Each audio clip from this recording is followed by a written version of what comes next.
What's going on, you guys? Thanks for joining me. Hey, let's go through it real quickly. Where do you guys get your fitness information from? You actually go out and hunt for it? Look, search online. If you use Firefox, you're going to come across a lot of stuff. So let's go over it. Like this one right here. Here we go. Everything you ever wanted to know about artificial. So like a lot of us have opinions about about artificial sweeteners. Seem to think it causes all kinds of cancer. So let's hear what the voiceover has to say, shall we? Let's get this one out of the way. While it is true that some rodent studies found increased rates of certain kinds of cancer, like leukemia, after eating artificial sweeteners, subsequent testing has shown that you don't need to worry about getting cancer from your diets. I mean, everyone quotes that rodent thing. It's on the back of the packages. That's a long time ago, so you don't get cancer, so that's great. Is artificial sweetener like horrible for you or what?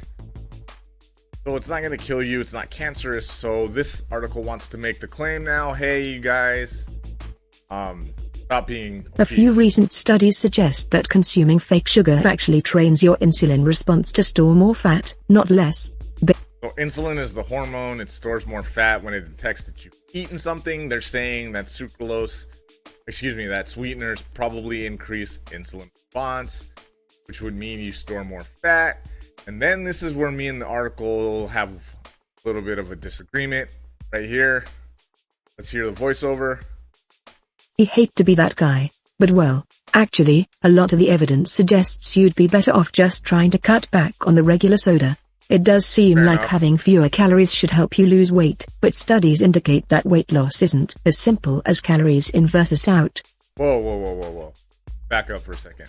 No, it pretty much is that simple. And when we start to make distinctions and say that it isn't that simple, we're not really using science at that point, especially behavioral science, right? We're actually just taking the words of a lot of epidemiology co-opted by nutritionists who write books, and the epidemiology really is a listing of the stats that go on. So basically, if a lot of nutritionists go out and find people who have failed diets, and the people are going to say, yeah, this diet was a piece of crap, it didn't work for me because they told me to do X, Y, or Z, then guess what? This nutritionist is going to be like, oh, well, that diet fails. Here's a better one. And that's where we get the idea that calories, but it is all about calories. Ask anyone that's really taken the journey. They'll tell you it is. Let's go to the next one. All right, here's a good one. A lot of people have been quitting jobs. Maybe you've known people that are quitting jobs lately.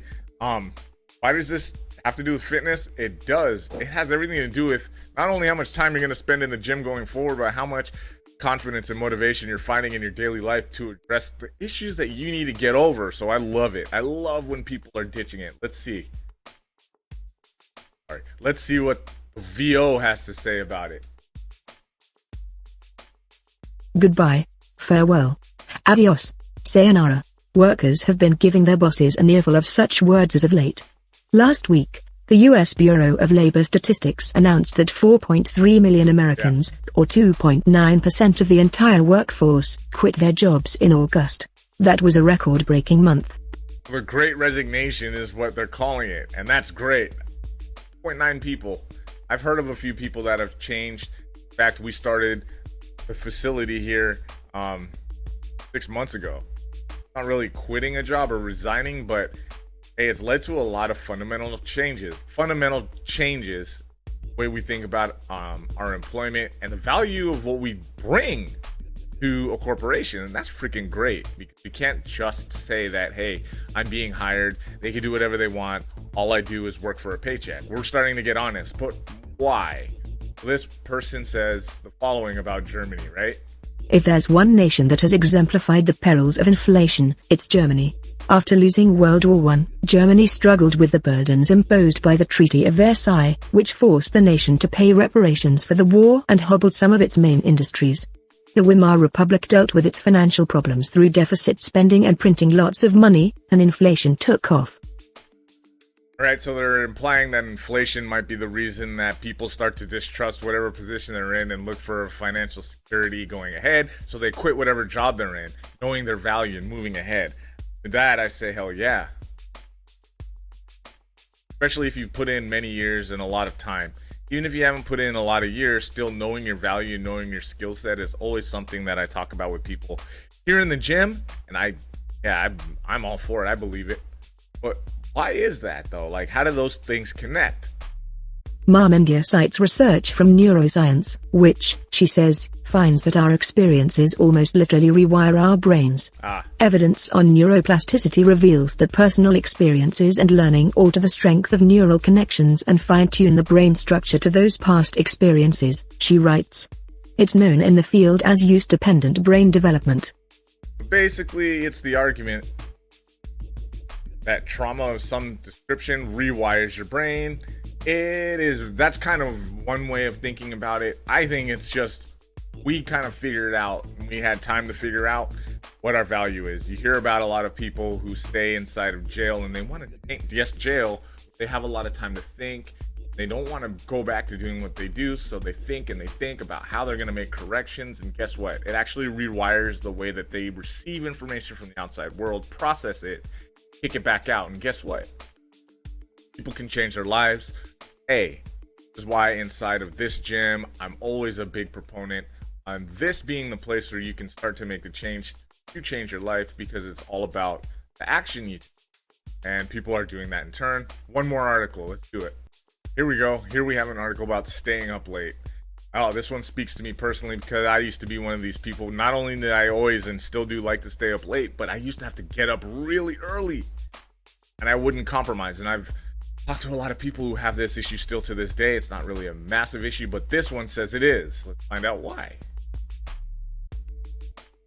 Night owls might get a rap for staying up too late watching Netflix or getting lost in meme spirals on the web, but it's not all fun and games.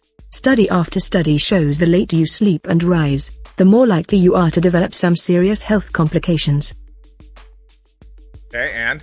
A 2018 paper by researchers from Northwestern University and the University of Surrey in the UK doubles down on the findings that night owls are more likely to suffer from a host of different diseases and disorders: diabetes, mental illnesses, neurological problems, gastrointestinal issues, and heart disease, to name a few. When I was one of those people going to bed really late and then waking up before the sun was up, it worked me. I started to get really down on myself over time. So much so that I associated that lack of sleep with not just my kind of feeling down, but in other people when I saw it. You can best believe that if you're telling me that you're having a lot of trouble sleeping constantly, chronically over time, that's going to lead to difficult inroads in your life. Let's find out why. We think, says Knudsen, it is at least partly due to our biological clocks. We think the problem is that the night owls are forced to live in a more lark world, where you have to get up early for work and start the day than their internal clocks want to. So it's a mismatch between the internal clock and the external world, and it's a problem in the long run. Oh, yeah. As I was reading this, I was like, yes, they nailed it. That's exactly what it is. There's something really tough for our bodies to figure out when you go to bed and it's really dark out, like you're supposed to, like everyone typically does, except if you live in a certain tiny portion of the world. And you wake up outside and it's still dark. And then by the time you hit that first wall of your day and you're kind of fatigued and you're ready for like lunch and it's only 10 a.m. and you've already eaten, it really starts to mess with your internal clock. And so the article kind of says, fix your internal clock. That's the key. What you kind of do, one of the ways that I started to solve it, and it took a long years to solve it, was I didn't eat in the morning right when I got up. I ate later, and I never advocate not eating breakfast, but I would have to defer breakfast until I got a break later when breakfast kind of agreed with my body, and I started listening to my hunger, and that helped my energy levels like up a little bit higher so I could sustain longer in the day. The next step after that was getting sleep, but you guys know how important sleep is. I think it's one of the most important things on the planet. And if you can't even get into shape, if you're not really handling it. So there's a way out of that. So don't worry about it if you are struggling. All right, those are just 3 articles. I just wanted to go through those and to confirm or break the myth down. Thanks a lot for joining.